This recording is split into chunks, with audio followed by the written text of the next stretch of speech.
Until the beginning of December, life on the banks of the Don seemed quite tolerable to us. Even when the great Russian river was completely frozen, life continued to go on as usual. From time to time there were sluggish skirmishes here and there. Sometimes artillery was turned on. At night the enemy sometimes made sudden sorties. But by mid-December the scattered night attacks became much more intense, often turning into short, furious battles. We began to realize that the Russians were preparing a massive offensive. The 35th Army Corps was located on the river bank.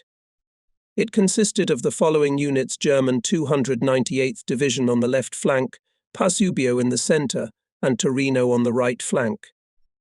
We officers knew that the section occupied by Pasubio was 35 kilometers long and believed that this was also the case for the other two divisions. The 30th Army Artillery Brigade, in which I served, consisted of 3 battalions. We had the old 105/32 guns, which had seen World War I, as well as fairly modern guns, the 149/40 and 210/22. At that time I was the Chief Observation Officer of the 61st Artillery Battalion of the 80th Infantry Regiment Pasubio in Abrosimovo on the Don. Our assumptions about the impending Russian offensive were constantly confirmed. The rather shabby Byelorussian division opposite us was suddenly replaced by a fresh unit consisting entirely of Uzbek and Tatar recruits. Very soon the first defectors appeared in our location. They spoke with one voice about a grandiose offensive being prepared. They were small, narrow-eyed men with yellow, wrinkled faces. Descendants of Mongols from Genghis Khan's Golden Horde, they could hardly obey the brutal discipline demanded by their Russian commanders. At the interrogation, one of the deserters said, showing his scars as proof, that the comrade officer usually, instead of calling a soldier by name, came up and whipped him in the face. They were poorly dressed and armed. Apparently they were considered nothing more than cannon fodder, that is, material of no value whatsoever. They did not even have gymnasiums, so many of them stuffed hay under the lining of their overcoats to protect themselves from the cold. The prospect of being captured by such people could hardly seem attractive. Subsequently, we received a command from headquarters to be on the alert. However, in spite of the clearly superior enemy forces, no one thought of appropriate reinforcements. Only a prefabricated German battalion and a few exhausted blackshirts arrived to help. It was obvious that the High Command lacked reserves. By then they had already perished in the crucible of Stalingrad. In places where our lines of fortifications deviated from the riverbank, several enemy companies crossed the Don at night and entrenched themselves in the lowlands in no man's land. Our 81mm mortars pounded them for hours, but to our considerable surprise, no return fire was ever returned. One could not help but be horrified by the attitude of the Russian commanders towards their soldiers. Their lives seemed to have no value. One of the deserters told how, after the complete destruction of the personnel of one of the companies, it was immediately replaced by another, occupying the same trenches in the snow. In such an environment, at dawn on December 16, 1942, the great offensive of the Russian troops began. In this book one do not intend to tell about the subsequent battle. Much has been written about this offensive operation of the Russians. I will only say one thing: in the evening of December 19th, Division Pasubio, with the participation of the Black Shirts and a number of German units, were still defending, although we retreated a few kilometers. It was only a few hours later that we received an order from the German command to withdraw to Meshkovy to try to salvage what was left. The order surprised us very much. Since the division had no fuel at all, it meant that all equipment had to be abandoned. My 61st Battalion started moving about 3 o'clock in the afternoon. In winter in these latitudes, the daylight hours last only 8 hours, so although it was quite early, it was already beginning to get dark. Our meagre supplies of diesel fuel and gasoline could be enough for no more than 10 to 20 kilometers. But still there was no hope to start the trucks at our disposal, as they were designed to run on diesel fuel at temperatures not lower than 20 degrees Celsius. At the same time, the tractors had gasoline engines and started almost immediately with a deafening roar and crackle. After a while, we gave up trying to breathe life into the dead trucks and set out on foot. Major Bellini led the way. Behind our very motley column were soldiers from the 3 batteries who had no place on the few remaining vehicles. They moved in line with their officers. Many of them, regardless of rank, were wrapped in blankets. We destroyed nothing, obeying Major Bellini's categorical prohibition. Of course, it was a pity to abandon property and quite serviceable equipment. We did not know what was ahead of us, and whether we would ever be able to return here. Pretty soon we realized that the ordeal was just beginning. We moved silently along the snow-covered road. The few trees, silent witnesses of the most dramatic moments of our lives, seemed completely black against the white snow. The frosty air burned our weathered faces.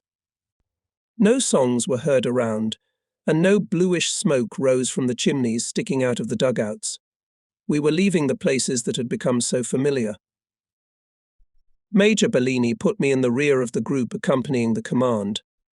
This was undoubtedly a sign of trust, though it did not please me. The fact was that from the beginning of the march I had felt a growing pain in my right hip. I knew that if it intensified, in a few hours I would not be able to walk. Being in a rather difficult position, I felt and appreciated the touching devotion of my soldiers, not those who were part of the observation and liaison groups under my command on the Don. They were all new recruits who had just arrived from Italy and immediately got into combat. No, I am talking about the veterans of the 2nd Battery, with whom we had a lot of experiences together.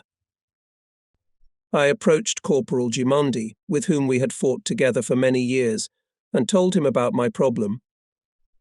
I did not hide the fact that it might end up with my leg being taken away for some time.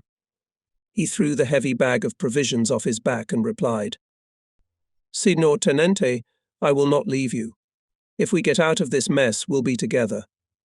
If not, well, then together too." The guy stayed with me for hours, until I felt I could walk without difficulty. Later, Corporal Giuseppini took his place beside me. This sharp, even perhaps gruff middle-aged man, the commander of the gun crew, watched my condition anxiously and calmed down only when he was sure that I was all right. Old, faithful Giuseppini. How much we had seen together. In pitch darkness, a huge column of people gathered on the icy road leading to Meshkov through Malevanoy and Midovo. There were thousands of us. Dark figures stretched along the white road that twisted through the endless snow-covered steppe. In the crowd of people could be seen several sledges pulled by Russian horses, all sorts of homemade carts, and quite a few motorcycles. At the crossroads, the major ordered the column to turn right towards the positions of the 62nd Battalion in order to later, if possible, to join with it. But it turned out that the 62nd had already left, abandoning its 12 guns. This was the first case of panic I encountered during the retreat. We noticed that the bolts on the bolts of most of the 12 abandoned guns had their strikers in the firing position. Marveling at other people's thoughtlessness, we spent some time retrieving them and throwing them farther into the snow. Back on the road, we soon saw one of the guns of our 2nd Battery. Apparently, it had skidded while driving on the slippery road, and the gun had driven off into the ditch. A man was lying under the wheels as a shapeless pile of dark rags on the blinding white snow. Together we pulled the gun back to the road, and the tractor rumbled on. Once again we joined the endless column of people and vehicles stretching southward. About half an hour into the march we entered Gettrade, a small village where our rear services had been located. It was now deserted. A tall brick building, the only one among the shabby thatched log huts, was burning, colouring the night sky with a scarlet-red glow. From time to time something exploded in the flames, and then bright columns of fire burst up above the blazing fire. This was our ammunition depot, which had been set on fire before the withdrawal, so as not to leave it to the enemy. As we passed by, there were several powerful explosions in succession. Apparently the fire had reached the boxes of grenades. Most of us instinctively pulled our heads into our shoulders and ducked. Those who were closer to the fire fell into the snow. Being in JIT trade, we began to realize what we were doing could hardly be called a retreat. It is the truest kind of escape. Panic-stricken abandoned equipment, sleds, crates with a wide variety of contents could be seen all around. Sacks, blankets, tools, clothing, weapons of all kinds, including machine guns, dismantled mortars, were lying everywhere. Such a bleak picture we observed for many kilometers. Several roads from different directions converged in Gitrade, but only one led south, and it was literally jammed with people. Up to now we had been moving in relative order in columns of 3, with an officer in front of each column, followed by 3 batteries, in which we officers with difficulty, but also managed to restore order. But now everything was mixed up. We were joined by infantrymen from other units, unfamiliar black shirts. Some of them had participated in the battles on the Don, where they had lost all their comrades. We continued to move forward, stubbornly trying to maintain order, so it went on until 2 o'clock in the morning. But before Medovo we were stopped by a stream of people going in the opposite direction. The road ahead turned out to be cut by the enemy. But all in order. The formation as such no longer existed. Major Bellini no longer stopped every half a kilometre, as he used to do to check whether the soldiers were walking in 3s. Several officers, including myself, followed him at the head of the column. Next to me walked the faithful Gimondi and Giuseppini. All along the way I had a feeling of anxiety. Will we be able to get out of the encirclement, or would we be trapped? True, the other officers believed that the latter would not be the case, and the soldiers were not explained the situation at all. Therefore some went calmly, blindly relying on their father's commanders, while others were beginning to panic. Personally, I held a rather pessimistic view of our future, but even it was incredibly far from the horrifying reality that awaited us ahead. It was only much later that I was able to understand how events had unfolded. For 3 days, the Russians were conducting a massive offensive in a wide area about 40 kilometers west of Pozubio through the front of the 2nd Army Corps, where the divisions Ravenna and Koziria were located. From the east, they were joined by additional forces that broke through the front of the 3rd Romanian Army 100 kilometers away, before the Russians faced the task of closing the ring. Behind the front line of the Romanian army lay Stalingrad, surrounded since November 23rd by the largest enemy forces. And further they had to deal with the German troops in the Caucasus, which were now in an extremely unfavourable position. Thus, it was not just a difficult situation on a separate section of the front. The entire southern front was falling apart. And we went on. Several times at crossroads we managed to notice small wooden signs with the inscription Bellini. The arrows indicated how to get to the positions we had already abandoned. Often the signs were knocked down and were lying next to the posts, sticking out of the snow. And all around there was a snow-covered steppe with no end in sight. Lonely trees spread their bare, ice-covered branches, which had become very fragile in the terrible frost. Somewhere in the distance, lights flickered on and off. I whispered a prayer. The Lord must be on our side, especially in this time of hardship. I asked for his help and hoped for it with all my heart. We had been walking for hours. We had left Malevinoe behind us. It was bitterly cold. I think that the thermometer column dropped to 20 degrees below zero. But we tolerated the unusual weather relatively well. I exchanged a few words with Major Bellini and Junior Lieutenant Zanotti, adjutant to the commander. The latter was an undergraduate chemistry student, drafted to the front from the University of Milan. Like me, he was 21 years old.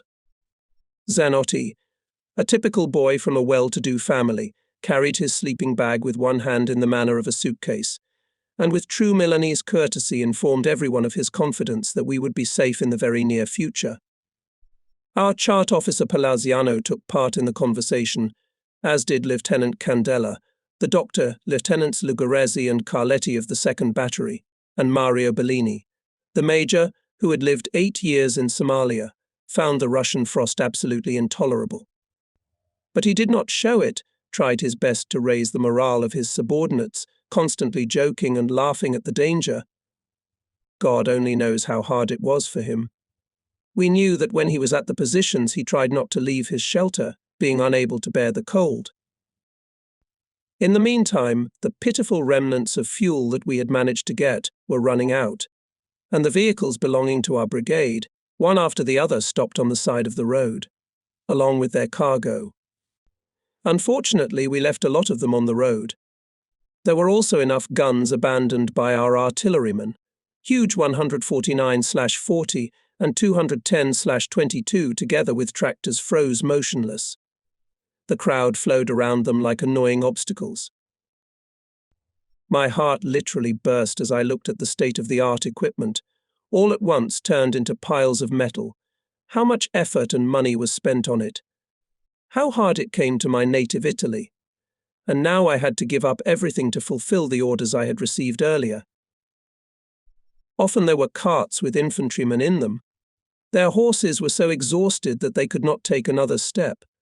There was an almost human sadness reflected in the large, moist eyes of these intelligent animals.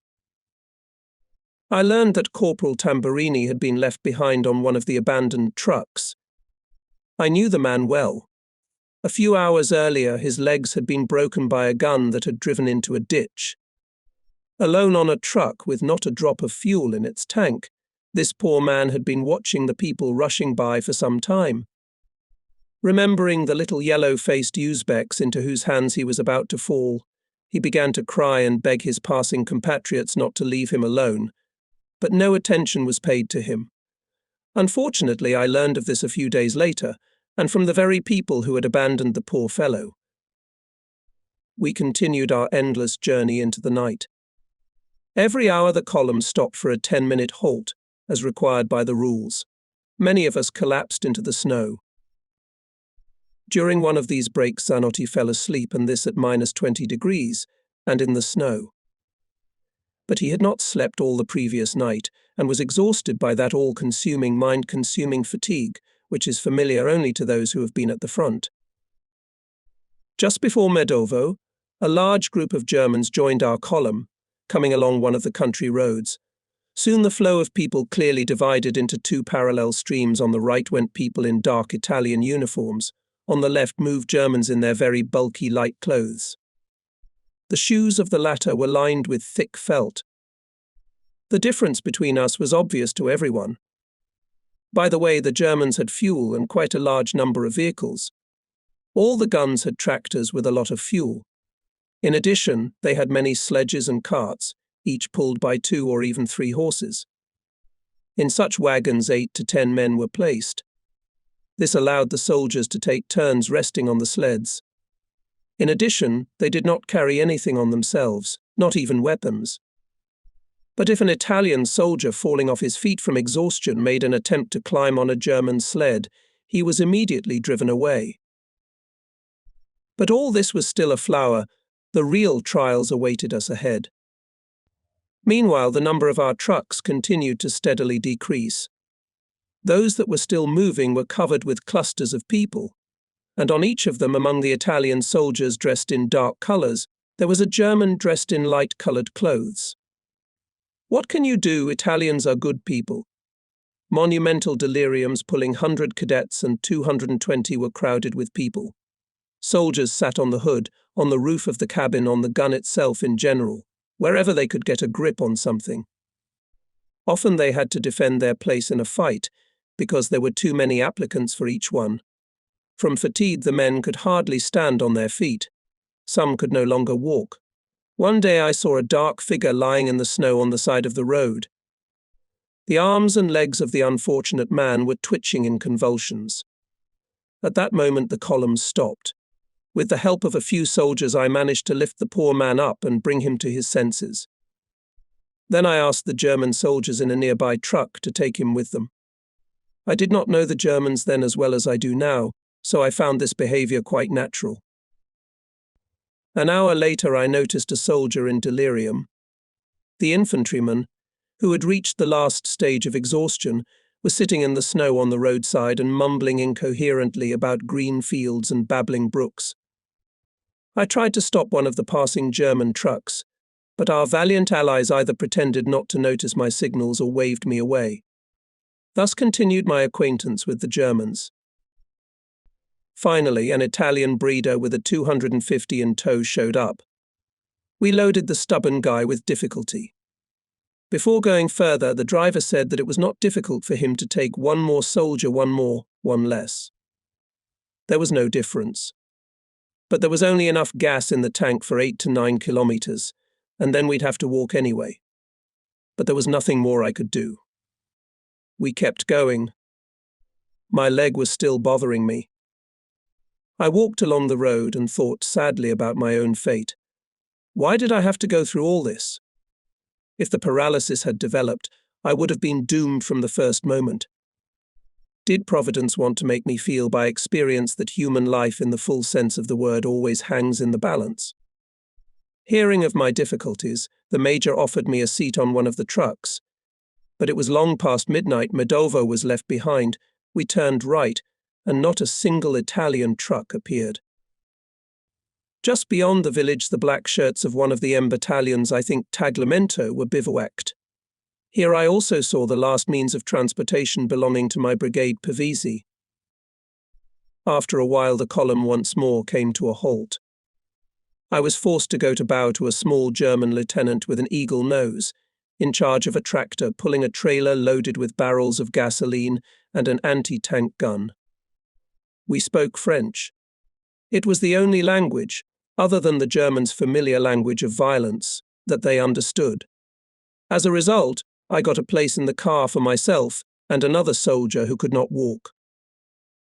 Before we set off again, another Italian lieutenant joined us, and then several others tried to join us, but the Germans were vigilant and drove everyone away. We drove on. But every few meters we made stops. It was very cold to sit motionless. The first soldier couldn't stand it, then a lieutenant got off and went on foot. There were a lot of people who wanted to take their places, but the Germans didn't let anyone else in. Let's go. Stop. Forward again. Stop. And so on ad infinitum. In the village behind Medovo, I think it was Carasivo, we stopped for a long time. They were unloading gasoline from a trailer to fill the trucks.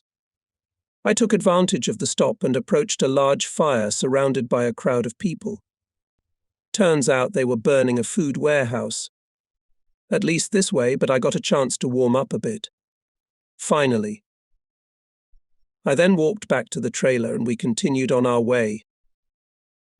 Now the bodies of soldiers who had frozen on the road were more and more common. At first I didn't want to believe my eyes. I must have been mistaken, and there were not people lying on the road at all, but piles of rags thrown by someone. But on closer inspection it turned out that there were people lying in the snow, turned into blocks of ice by the terrible frost. Their faces were contorted with the agony of death. Their frozen eyes stared into the black sky. We moved on. The column stretching along the wide road was still clearly divided into Italian and German. Suddenly we began to see first some people, and then small groups, hurrying in the opposite direction. Soon there were so many people coming towards us that we were forced to stop. I jumped off the trailer and sought clarification from the officers running toward us. They hastily and with some embarrassment told me that the road ahead had been cut hours ago. It was about 2:00 in the morning of December 20th. Having said goodbye to the German junior lieutenant who had shown me hospitality, I wandered back to the village. Very quietly, so as not to be heard by the soldiers, I told Major Bellini the sad news. Then I went to a packed hut to warm myself. As far as we knew, the Russians had never managed to get out of a German encirclement. Just a few minutes later, the order came for the 30th Artillery Brigade to line up. The remnants of the 60th Battalion joined the 61st. I heard the voices of Major Bellini and Captain Rossito, commander of the 1st Battery, but I was in no hurry to get out of the warm hut and join them. I must confess that I was desperately tired, And besides, I dreaded the prospect of being out in the bone-chilling cold again. When I did crawl out into the air, it appeared that the battalion had gone. The men hurrying along the icy road were unfamiliar to me. I shouted loudly. My voice travelled very far in the frosty night, but there was no answer. I was alone. I had to catch up with the battalion as soon as possible. I joined the grim column, which, leaving the road to Meshkov on the left, turned south toward the village exit and moved toward Popovka. Information appeared that the Germans were planning a breakthrough in this direction. Suddenly I noticed vehicles belonging to Pazubio's artillerymen. Several tractors were dragging the guns with strain. Behind them men were pulling them. I jumped on the step of one of the tractors and thus overcame 7 or 8 kilometers separating me from Popovka. A new winter day was dawning. Around us there was only an endless snow-covered steppe, and above our heads the same endless lead blue sky. In the village I met some familiar guys from the 80th Infantry Regiment. LT. Coriel was so tired that he could hardly move his legs. He was also very hoarse and couldn't speak at all, only sirens. He told me that if he was ordered to go forward again, he would die. I never saw him again. Meanwhile, looking at his weary, weathered face, I remembered the long conversations we had with him and Major Passini on long winter evenings in the officers' canteen in Abrusimov on the Don. With boyish eagerness we extolled in every possible way the skill and bravery of the Italian soldiers. The Major, who was much older and more experienced than us, chuckled good-naturedly and calmly explained that we were wrong. Sitting at a separate small table, Junior Lieutenant Burnaby cast indignant glances at us. It was late. All the officers had already eaten and dispersed, and we continued to talk animatedly, not intending to leave the room.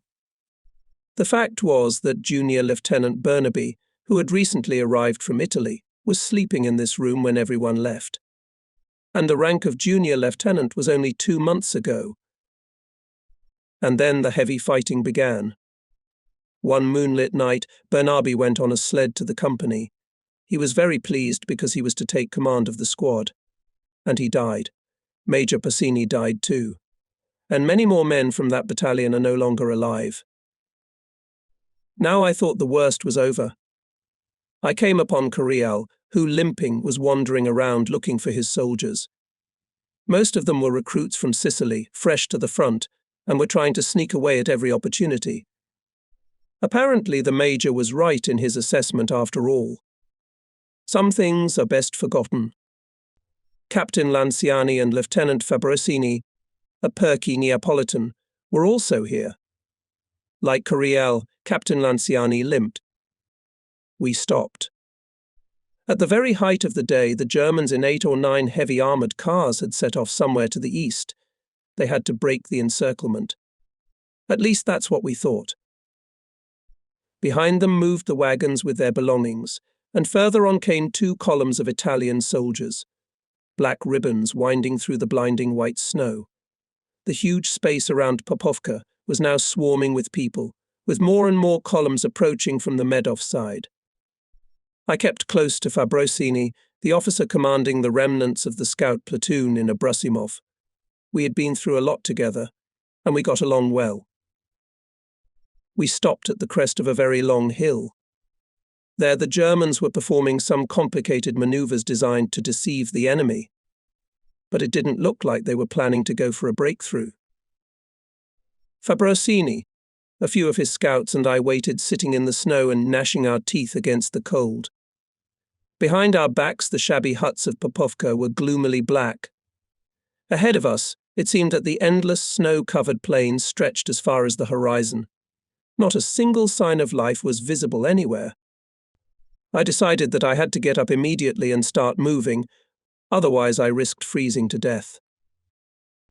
In an attempt to warm myself, I began to walk rapidly back and forth, and finally came upon my commanding officer, Major Bellini, surrounded by several officers of the brigade. The cold was becoming unbearable. One could only wonder that we were all still alive. In anticipation of a breakthrough, It was absolutely necessary for us to find at least some shelter. Captain Rossito, a very fat, red-faced man, went off into the darkness, saying that he had found a great shelter for us all in a large haystack. We waited for quite a while, but he never came back. At last the major headed resolutely back to the village, and we followed him. Another row of dwellings runs southward and forms a broad parabola, one branch of which crosses the lowland, while the other stretches along the foot of the opposite slope toward the large massif, but falls a little short of it, for they are separated by a swamp. In winter the swamp is a snow-covered icy wilderness surrounded by thickets of reeds swaying in the wind. This picture painfully intensified the feelings of hopeless despair and loneliness. The disposition was as follows: a large mass and part of the main street, as well as one slope, were taken by us. The whole of the rest of the village was in the hands of the enemy. Their infantry were positioned below in the reeds, and their heavy guns above, evidently behind the top of the hill. To our good fortune, the enemy's forces were small on the very first day. But the number of enemy troops was constantly increasing, and shells were constantly falling on the heads of the unfortunate Italians, who were hiding in numerous crevices and craters, killing men by the hundreds. Those who wandered from house to house, trying to find a more secure shelter, were very cleverly shot by machine gunners. The Germans were creating a line of defense, but it was in its infancy. What were they waiting for? Why didn't we even make an attempt to break through to the free territory? And where is it? The Germans explained that very soon armoured formations would come up and clear the road. After spending the entire morning helping people find shelters, I decided to get some rest. I hadn't slept for 3 nights already, and feared that I might not be able to take the strain. I walked slowly around the village, looking for any corner, but in vain. The Germans occupied everything and vigilantly guarded their possessions. This situation was a consequence, and at the same time one of the main reasons for our flagrant lack of organization. Eventually I wandered to the far end of the village. Here was the hut allotted to us for the infirmary. It had only 2 rooms and a small stable, which by some miracle was empty. I entered the stable. There were several soldiers with me, but I remembered only one of them, 9, a volunteer from Naples. I settled down on the straw opposite the entrance, placed my Russian semi-automatic rifle against the wall so that it was easy to reach, covered myself with a blanket that had become stiff from the frost, and prepared to sleep. I also took off my boots and socks, the latter, as usual, being wet. In the semi-darkness I could see that the soldiers who had come with me were also making themselves comfortable. 7 or 8 minutes passed. No one slept. Suddenly the door opened and a soldier with a rifle pointed at us appeared in the doorway. He was Italian, judging by his clothes. He shouted curses loudly with a pronounced southern accent, called us cowards and traitors, and demanded that we surrender immediately. I did not know who he was or where he had come from, and I could not decide what to do. Suddenly a shot rang out, and the soldier lying beside me wailed loudly, "Mamma mia! Mamma mia!" The door slammed shut. Judging from the sounds behind it, the madman or traitor, I don't know what, the soldier who had burst in was reloading his rifle, so he was going to shoot again. I grabbed my rifle, rolled a little to the side to take cover behind a crate that happened to be there, and prepared to fight back. For some reason, at that very moment I became acutely aware of how unpleasant it was to have bare feet on the frozen straw. The frightened soldiers sprawled nearby, some of them trying to hide behind me. One of them shouted, "Okay, we surrender," but I told him to shut up. The door opened slightly. Why? To put a rifle muzzle through the gap? I don't know, and I couldn't see very well. I remember pulling the trigger, but no shot was fired. Unfortunately, that happens a lot with war trophies. But now the moment was very bad. I quickly reloaded the rifle and waited. There was some noise outside. Suddenly the door swung open again. This time the weapon didn't let me down. I wanted to shoot past my attacker to force him to surrender. I had no doubt that this guy had shot at us a few minutes ago. But the man jerked to the side, and the bullet hit him in the back. He went down with a groan. As I looked at his face, I realized he was clearly out of it. Unfortunately, too many soldiers in hellish conditions are the first to have their sanity impaired. We carefully lifted the wounded man and carried him to the infirmary, where there were at that moment several Italian and German soldiers, and quite healthy. Behind us slowly walked the soldier who had been wounded by our attacker. The bullet had hit the poor guy in the head. His face was covered with blood. The soldier, wounded in the back, kept frantically clutching my hand and repeating, as if he were in a rhythm, "Don't leave me, Signor Tenente. I beg you, don't leave me." I asked him if he had shot at us, and if so, why, but he did not answer. I sent for the doctor, but he could not be found. The man wounded in the back was picked up again and dragged to a nearby German infirmary.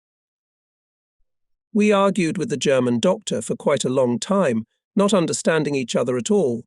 Finally, our wounded man was hastily bandaged without even treating the wound. The German said that he did not have any disinfectants. The German defiantly refused to even look at the second wounded man. We had no choice but to leave. It was quite dark. I was exhausted, I was falling off my feet. But the terrible day was not over yet. There was only one bed in the only warm room in the Italian infirmary. I was going to put the wounded man on it. But when we entered, it turned out that the sleeping place was occupied by 2 or 3 German soldiers. I politely asked them to free the bed for the wounded man. There was no response. I raised my voice. The effect was the same. Then I grabbed one of them by the arm, pulled him off the bed, jerked him to his feet and pushed him against the wall. The German was silent. I tried to do the same with the other one, but he was much less compliant. He snatched a grenade from his belt and very expressively demonstrated throwing it straight at my head. The other Germans in the room grabbed their weapons. My gun appeared in my hands. For a few moments, no one moved. The Italians cowardly retreated toward the exit. Only one of them stayed by my side. He frantically whispered in my ear that I did not know what monsters the Germans could be, and begged me not to mess with them. I miraculously managed to get out of the hopeless situation alive. Thinking of nothing else, I exclaimed in broken Russian, "I am an officer and a gentleman. I will not get my hands dirty. I will speak to your officers." They seemed to understand only the word gentleman, which impressed them. Naturally, I spoke to the officers but got nowhere. In the end, we put the wounded man on a bench in another room. It was very cold there, and besides, it was blowing mercilessly from the breaches in the walls. At one moment, when the unfortunate man regained consciousness, he gave me his wallet, begging me to send it to his family, of course, if I should survive. He also asked me to tell his loved ones that he died with thoughts of them and God. I tried my best to cheer up the wounded man, but when I asked him again if he had shot at us, he again did not answer. I never got an answer to this question that tormented me. We arranged the second wounded man here, covering the hole in his skull with a sock. We had no other dressing material. We went outside. In the darkness, we could hear machine gun fire. I felt like I was about to die of fatigue. Somewhere out there in the dark sky was the abode of God, and I, small and insignificant, stood on the sinful earth. It was very cold. I wanted so much to remain human. I went back to the frozen stable. I should have gotten some sleep after all. Sighing, I crawled under the blanket, which now felt like sheet steel. A few hours later, I was awakened by a soldier. He shook me insistently by the shoulder and repeated, "We never saw Captain Rossito again." Later, I heard that he found a bottle of cognac in an abandoned German truck, and, not thinking anything from the cold, in a few gulps drained it to the bottom. So he never knew that we had left Popovka. We entered a hut from where we could hear Italian speech. Indeed, there was a large group of black shirts there. Suddenly, explosions rumbled around. The enemy opened fire on the column. It was obvious that since the Russians were firing mortars, they were somewhere nearby. But where? No one could answer that question. I must confess that at that moment we were not particularly interested. We were so stiff that the possibility of at least a little warmth occupied us much more than all the enemies in the world. Unfortunately, my stay in the warm hut was too short. The major ordered me to go in search of Colonel Casas, commander of the 80th Infantry Regiment, to receive instructions. I had only to sigh heavily and walk out into the cold again. It seemed to me that many hours passed before I finally found out that the colonel had established himself somewhere on the hill west of us.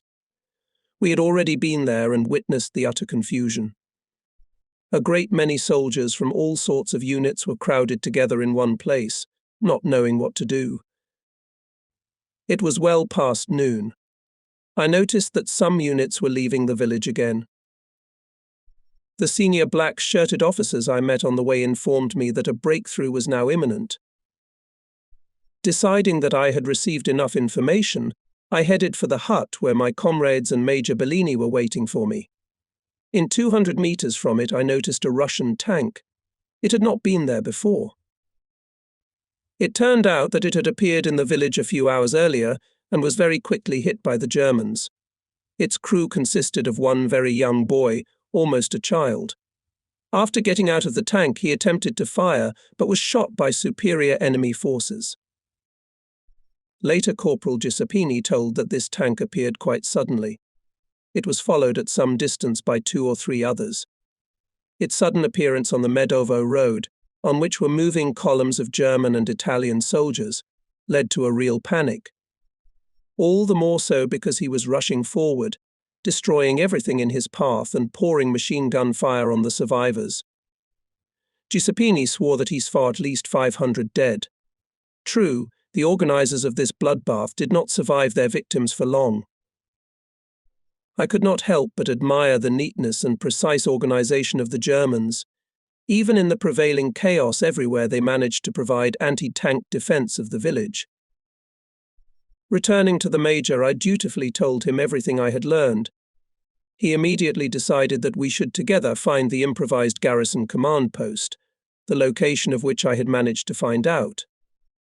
Thus I had to say goodbye to the hope of resting peacefully in the warmth. What was worrying was that I had gotten my boots full of snow the day before, and now my socks were completely soaked. I had changed from shoes to boots a few days ago, but had not had time to get long socks, gaiters, or at least bandages. The danger of catching a cold was becoming more and more real. We never made it to the so-called garrison. On the way, we met several senior officers familiar to the major with groups of soldiers and soon found ourselves among our own. It was getting dark. We had eaten nothing the night before. We had only managed to swallow a few gulps of ice water. Now, at dusk, huge fires were burning everywhere, throwing columns of black smoke into the night sky. The Germans were burning everything they could not take with them. Between the fires on the snow blackened with soot, the corpses of slaughtered horses were slowly cooling down. They had been shot so as not to leave them for the Russians. I was distracted from my gloomy thoughts by Junior Lieutenant Di Zoilo Zorzi, who, smiling broadly, came up to me. I was very glad to see him. He, like me, was from Verona, and during his months on the Russian front had managed to become my best friend. The chief observation and communications officer of the 60th Battalion, Zorzi had trained with me at Moncalieri. Like Mario Bellini, Antonini and myself, Corsi arrived in Russia in June. When the retreat began, he and his men, the remnants of the 1st Battery of the 80th Infantry Regiment, were in the village of Monastyrshino, near Abrosimov, surrounded by secularized monasteries. Judging by his accounts, they managed to slip away at the last moment. Uzbek hordes had been following them on their heels for a long time. Since the fighting started 4 days ago, I hadn't heard from Zorzi. so we were both happy to see each other again. Although it was frightening to open our mouths in this cold, we could not talk for a long time. Meanwhile, the columns began to form up again. Night had fallen on the land. It became even colder. In order not to turn into a pillar of ice, we had to keep moving. At first, Sortzi and I walked back and forth beside our column. Then we started jumping and slapping our hands on our shoulders in a vain attempt to warm ourselves. It was exhausting, of course, but it helped not to freeze to death. I saw Major Bellini suffering. He was worse than any of us at enduring the cold. He spoke to me rather dryly. I had the impression it was my fault he had to leave the warm room. If I had not found out the location of the garrison headquarters, we would still be sitting in the hut. Meanwhile, the thermometer continued to fall. What the temperature was that night, in my opinion, no one knows. For each of us, the frost turned into a personal enemy, a ruthless killer, creeping up simultaneously from all sides. It made us suffer terribly, slowly and relentlessly sucking the life out of us. He had no hurry, he knew we were not going anywhere, and he enjoyed his undivided power. How often afterwards I felt the same way. Once in a while we allowed ourselves to sit down for a few minutes, but very soon we would jump up and start moving again. Even the shortest respite would cause our legs to lose sensation. Time was running out. The general's car was also parked here.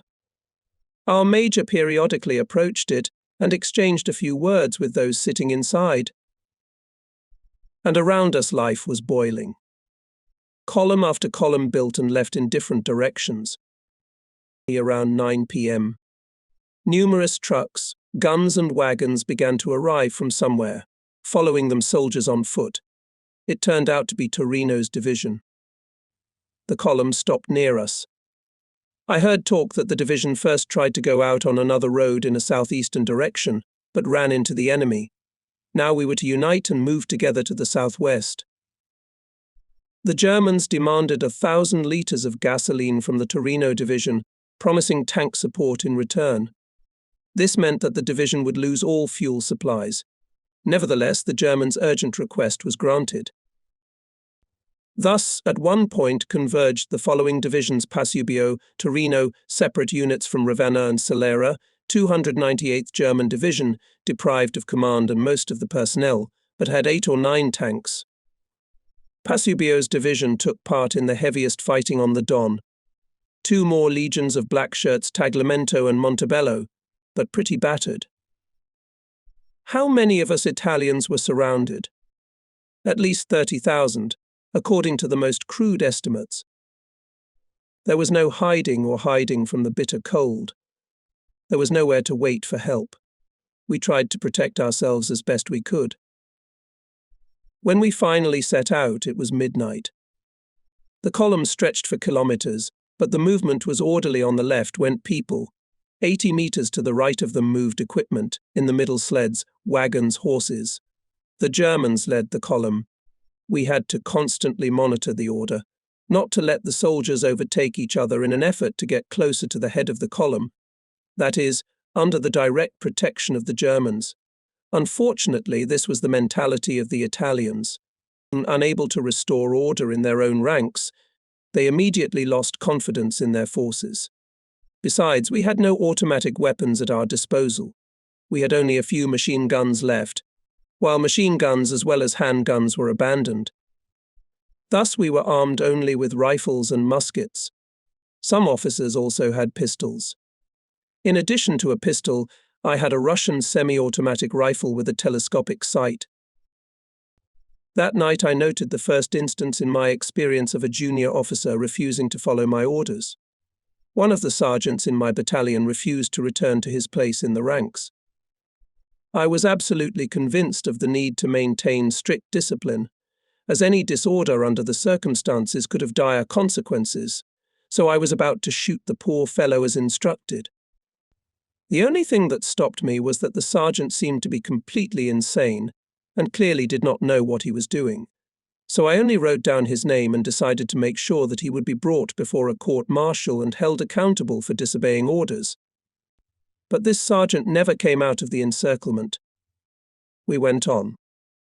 On the way, I mentally offered a fervent prayer to Almighty God, asking him to give me strength and courage. The night was very dark as the eye could see. The road sloped gently down the hillside to a valley invisible in the darkness. Here and there, bright flashes of signal lights cut through the pitch darkness. Every descent is usually followed by an ascent. On its steepest initial section, most of the vehicles had to be abandoned. True, this applied only to Italian vehicles. Powerful German caterpillars easily overcame the steep ascent. They did not help us. However, even if help had been offered, nothing could have changed. We were out of gas. The climb, as well as the descent, lasted many hours. It wasn't very cold as we walked. If rumors were to be believed, we were supposed to be out of the cauldron by dawn. A bleak winter dawn was dawning. Once again, we saw the endless snow-covered fields surrounding us. After completing the grueling ascent, we entered a small village consisting of several dozen squat huts. It was called Pozdniakovo. Around it, the Germans had placed powerful anti-tank guns right on the snow. In the village, there were tanks at the crossroads. There was a rumor that we were already free, but unfortunately it turned out to be false. Moreover, it quickly became clear that we were not only still in enemy territory, but we had also entered an even more dangerous part of it, near which tanks were concentrated. We could only grind our teeth in despair. It was 6:00 in the morning of December 21st. We stopped.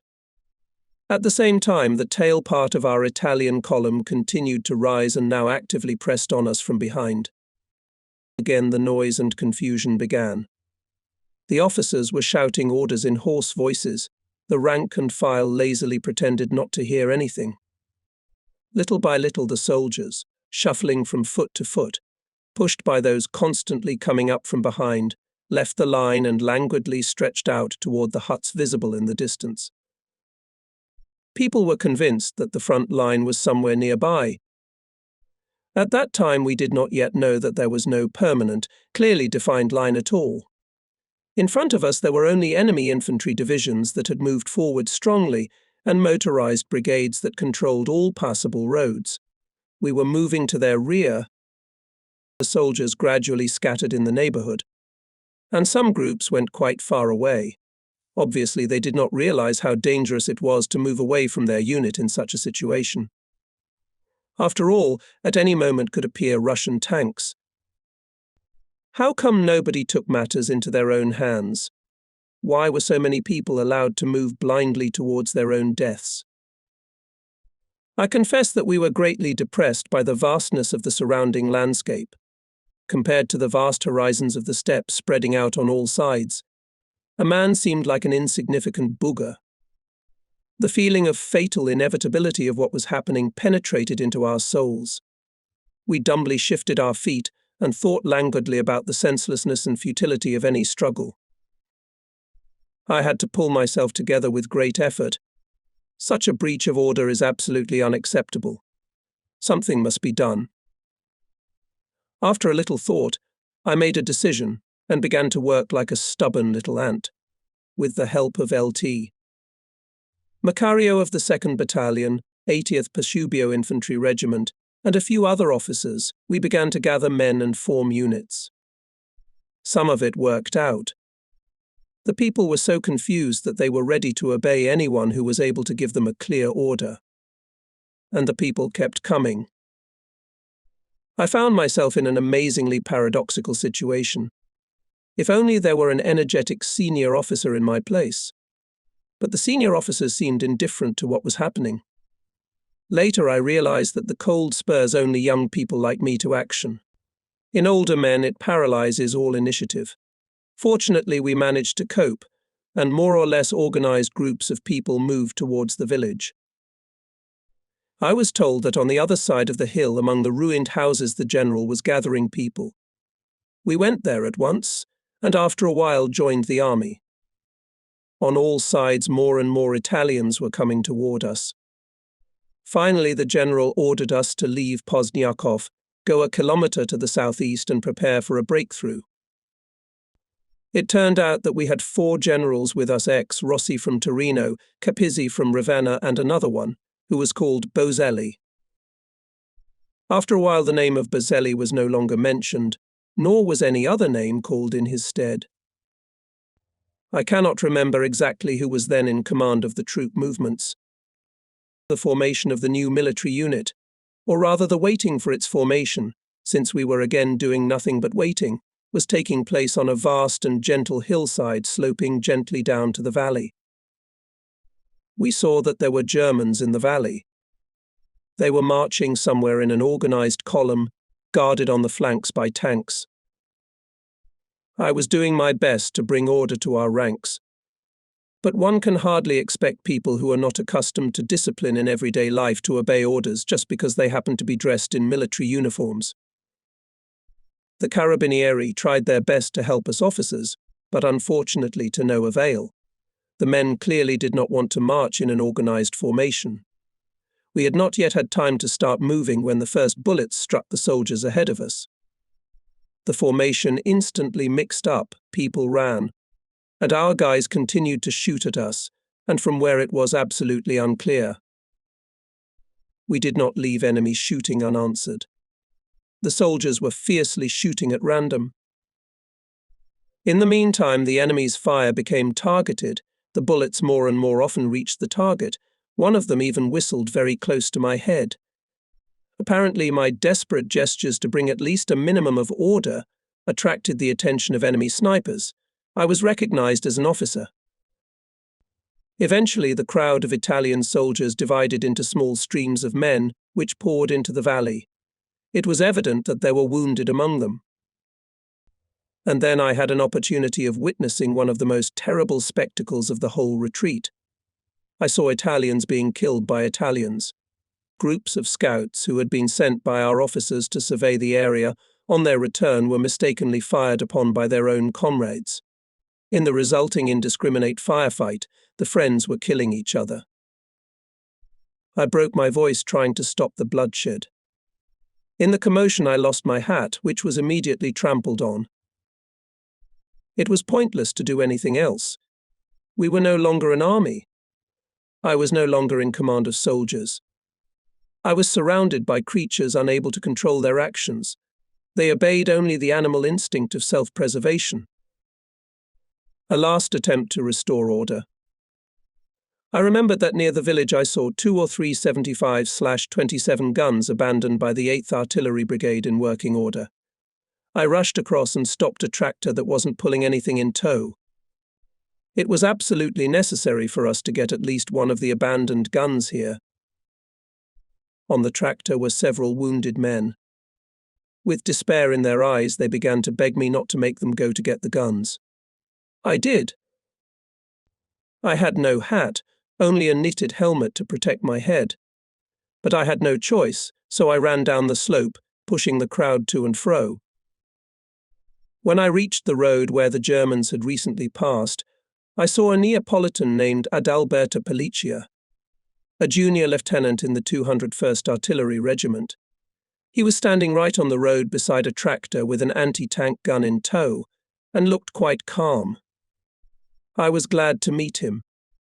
We had known each other for quite a long time, but it had been over a year since we had seen each other. The joy of meeting him was mutual, and we greeted each other with pleasure. As far as I understood, he had been here for more than one day, along with several platoons of Italians and Germans. He outlined to me the situation as he understood it himself. The Russians were only 20 kilometers away, if not less. Behind them were the Germans, and even farther away was freedom with the help of their tanks. The Germans had organized a corridor for us, and were still holding it, despite the pressure from the Russians. There was only one conclusion to be drawn from this: a few more hours of travel and our torment would be over. I came away from Pelliccia with my spirits high, though somewhat puzzled. Officers of all ranks were trying unsuccessfully to restore order among the soldiers.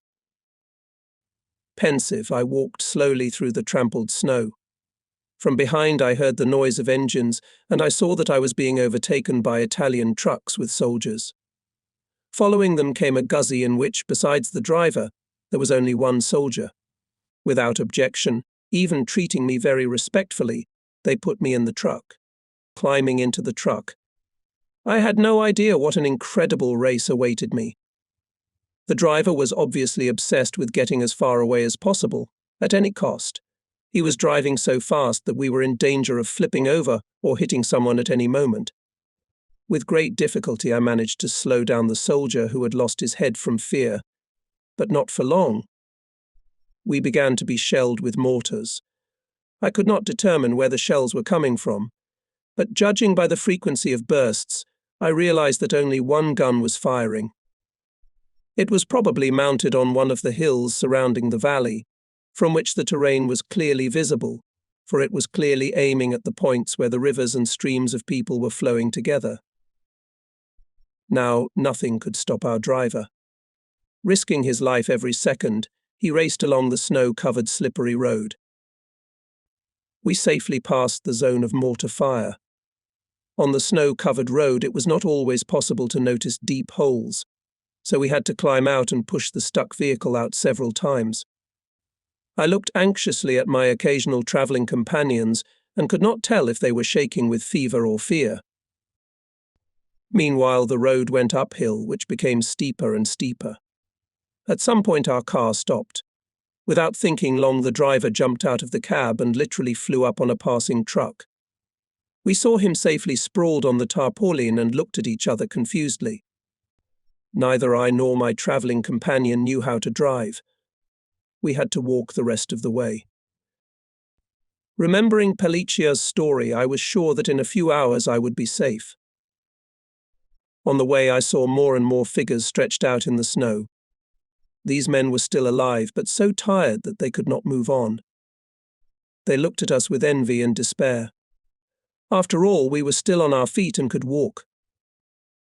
I tried as best I could to encourage those who had fallen, to help them get up and go on. We are so close to the end of the journey. It's only a little bit left. An endless snow-covered plain. A foreign land. Yeah. Small streams of people and vehicles eventually merged into a single stream that flowed across the silent field to somewhere far away, and neither its beginning nor its end was visible. A sledge carrying wounded men was stuck in the snow. The driver tried in vain to move them, but the horses were too exhausted. One of them seemed to be at its last breath. She stood in a daze, covered with a crust of ice, and only her heavy flanks showed that she was still alive. In her sad, clouded eyes there was a glow of understanding. The other horse could still move. It even tried to pull the heavily laden sled, but it had too little strength left. I walked on, trying not to think about the poor wounded men who were going to freeze on the side of the road in the very near future. I walked alone, wrapped in a blanket. Perhaps the size of the column had changed. It had lost some weight.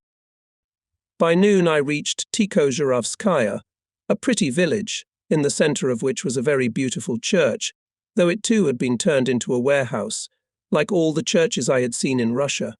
The village was situated at the foot of a low hill.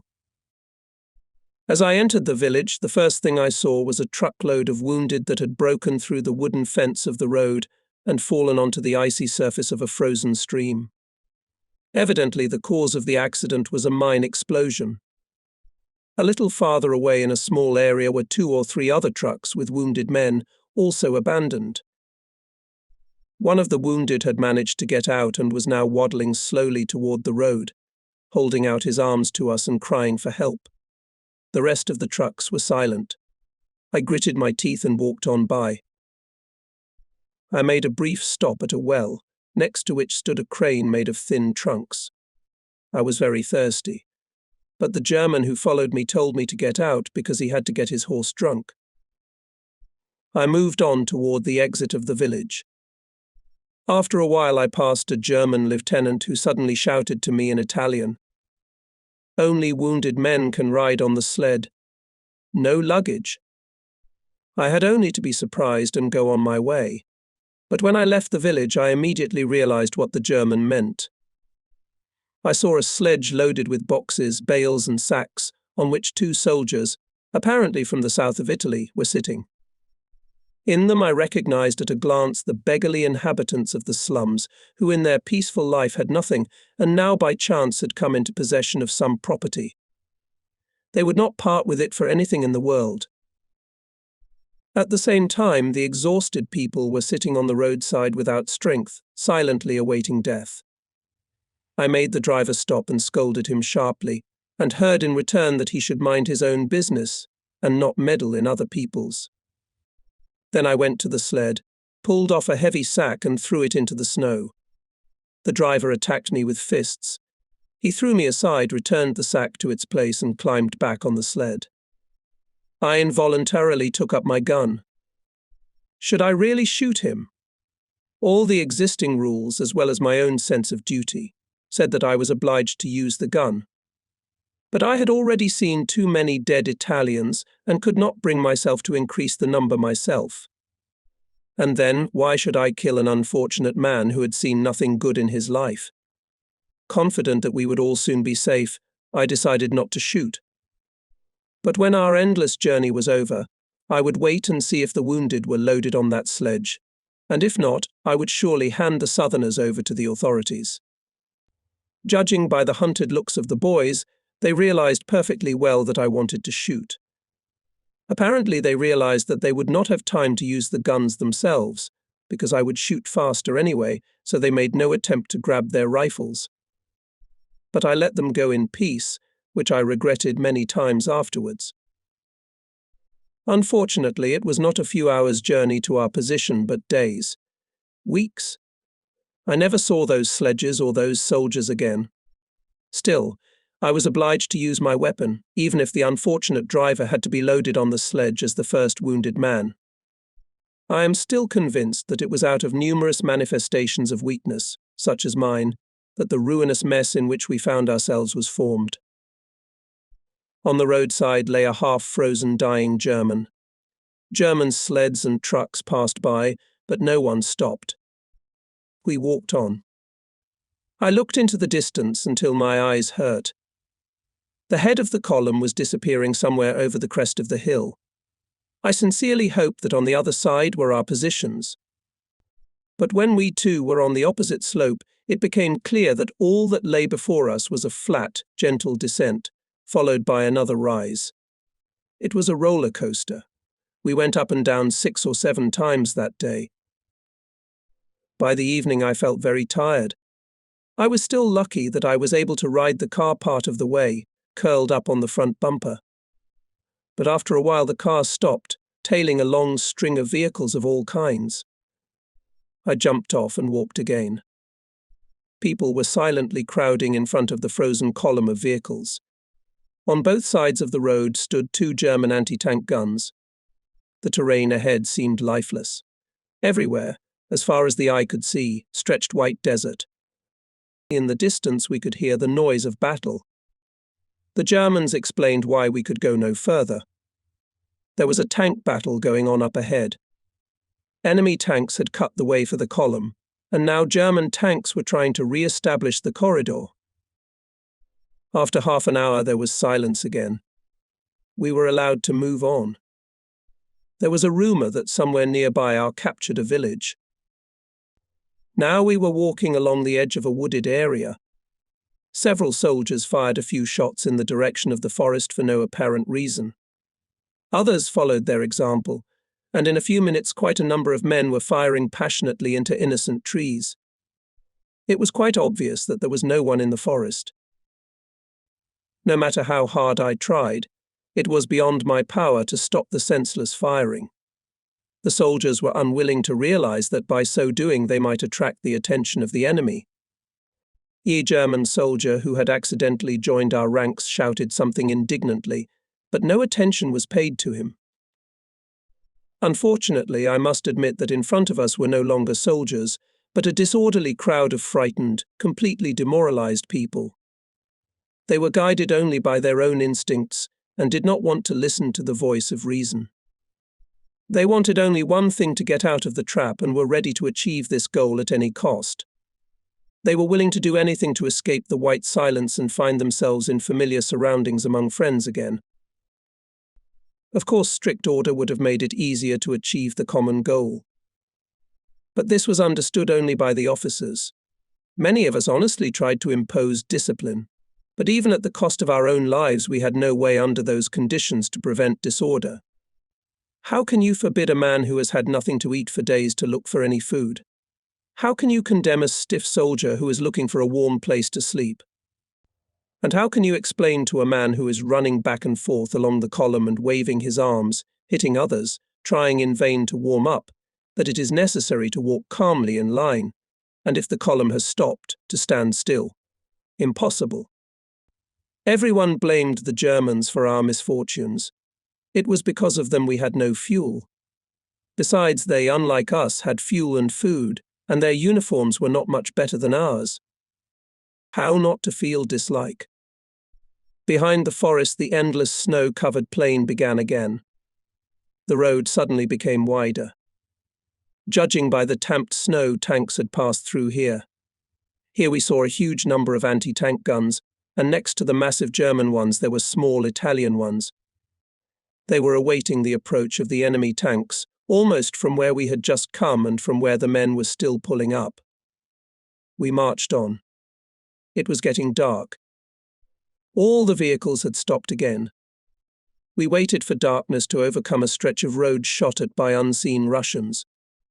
I crouched on the mud fender of the truck with the wounded. The state in which I was, perhaps, could no longer be called fatigue. It was more than that. We were all kept on our feet by sheer nervous tension. We did not yet know that behind us, in the vicinity of the village of Pozniakovo, where we stopped at dawn, the last combat-ready units of the Torino division were attacked by enemy tanks and infantry and defeated. It was getting dark. The vehicles were still standing, but one by one the men moved forward. They cautiously descended into the low ground and began to climb the next slope. Judging by rumors, it was there that there was a yet unseen village that remained in the hands of our soldiers and already outside the surrounded area. On both sides of us now and then we heard machine gun bursts. The night sky periodically lit up with bright flashes, and I was still sitting where I was. A very young infantryman approached me, limping badly, looking like a boy. His feet, wrapped in dirty scraps of blankets, were frightening to look at. He seemed to be leaning on a stick. The boy was crying, saying he was in great pain and begging to be let on the truck. The lieutenant in charge of the transport said that there was not a single seat available. Then the infantryman began to beg me to give him my seat so that he could rest at least a little. I tried to explain to him that it was useless, that if the truck started he would not be able to hold on anyway, but the boy could not hear the voice of reason. I realized that I was being extremely selfish, but I didn't give up my seat to the kid. I guess my soul, as well as my body, froze and lost sensitivity. For a while I followed the departing limping figure, feeling remorseful, but then I turned away and decided to think about other things.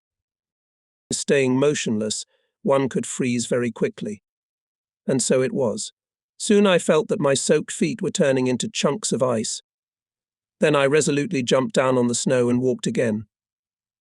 A soldier attached to the other wing joined me. He said his name was Karnagi. On the way it became clear that he knew the area well, as he had been here many times on assignment from his commanding officer.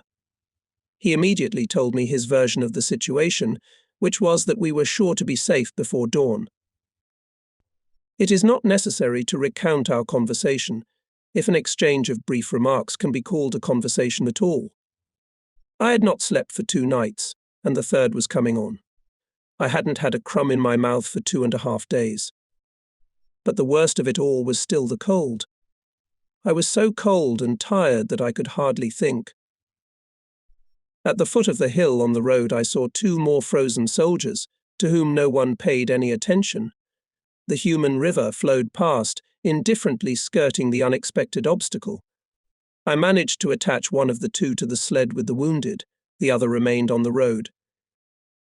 Suddenly my friend Mario Bellini caught up with us.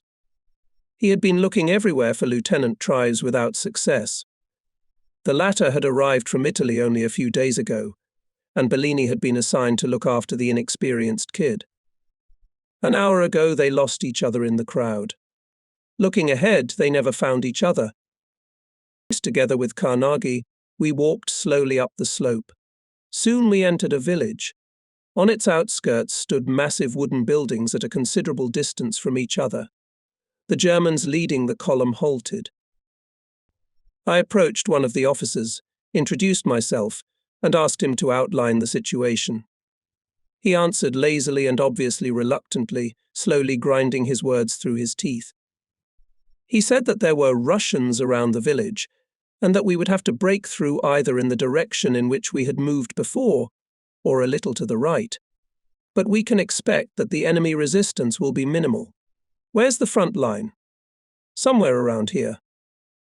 After receiving the information, I returned to Carnegie, who was sitting in a group of soldiers. Minutes seemed like hours. The frost was unbearable. The nervous tension, too. To relax a little, we occasionally exchanged meaningless words. A machine gun rumbled from the crest of a small hill nearby. The Russian machine gunner was diligently pouring fire into the darkness in all directions. The Russians, like the Germans, do not use ammunition sparingly. One of the German tanks, lined up at the edge of the road, fired in the direction from which the cues were coming. There was a pause. Then the machine gun spoke again. Another shot, again a pause and a new line. This went on several times. Finally, the tank stopped firing, so as not to waste shells. I think the Germans fired armor-piercing shells, which exploded in the ground and did not cause any harm to the brave machine gunner. Suddenly, on the slope from which we had just come and up, which our soldiers were still climbing, we saw white flashes illuminating the people running towards each other, and heard loud shouts, "Hurrah! Hurrah, Savoy!" Soon the shouts ceased, and here and there shells began to burst in the village. It didn't bother us too much. We had already gotten used to the mortar fire. In the end, Carnegie and I decided to look for some shelter. There was no way we could stand the bitter cold any longer. The helmets that covered our faces near our noses and lips were completely iced over, turning into cold masks. We had to get some sleep, preferably indoors, but if we couldn't, a haystack would do. It turned out that all the less or less suitable rooms were already occupied by Germans, who would not let us in, threatening us with guns. I soon lost sight of Carnegie. I do not know how long I wandered from hut to hut, but after a while I met 3 officers who furnished me with information which I immediately and unreservedly believed, because in my heart I feared something of the kind. They told me that the Germans were preparing to break through the encirclement, leaving their Italian allies to their fate. I decided to stay awake so as not to miss anything, and started wandering around the village again. I was surrounded by unrepresentable village houses. Some looked a lot like stables, others more like human habitation. Some were burning. In the dim light of the fires, I noticed a shallow trench in which the Italians were huddled close together. In this way, they must have been trying to keep warm. One of the soldiers, squeezed in at the edge, appeared to be an acquaintance of mine. He pointed to a group of men lined up in the distance and said that it was one of the legions of black shirts who were preparing for a breakthrough with the Germans. Thus I was not alone in thinking that the Germans were planning a breakthrough without putting the Italian units on notice. I advised him to be on the alert, keep his eyes open, and warn the others. I walked around the village for a while, meeting some people. But they didn't ask me anything, and I didn't ask for advice. Finally, I came upon a burning hut and settled down close to the fire. It was December 22nd. Houses were burning all around. I was burned more than once, but at least I got warm. During those terrible days, I realized what a close connection there is between life and warmth. I even managed to take off my shoes, dry my socks a little, and warm my feet. But even though my eyes were closing from exhaustion, I could not allow myself to fall asleep. I had to watch the movements of the Germans, so as not to miss the moment when they would withdraw and leave us to our fate. Perhaps for a moment I forgot myself, and the faces of friends, acquaintances, and my soldiers flashed before my mind's eye. I knew that some of them were gone, others had been captured, and some of them, like me, were now walking in the same endless column. Would we ever meet again? Actually, in my heart I was glad that I had just been transferred from the 2nd Battery and was assigned as an observation and liaison officer. Under my command were new, unfamiliar to me soldiers. If I had stayed in my old unit, together with the old men, I would never have allowed them to break the order, would not have allowed those who could walk to leave the weaker ones to die. I would have demanded that the men obligatorily carry all their personal weapons, and they would certainly have obeyed. That is, the hardships would have fallen to my share considerably more. Ashamed of this selfish thought, I felt tears running down my cheeks. It was the first and last time I cried. After spending about an hour in the blessed warmth, I pulled on my boots again and stood up.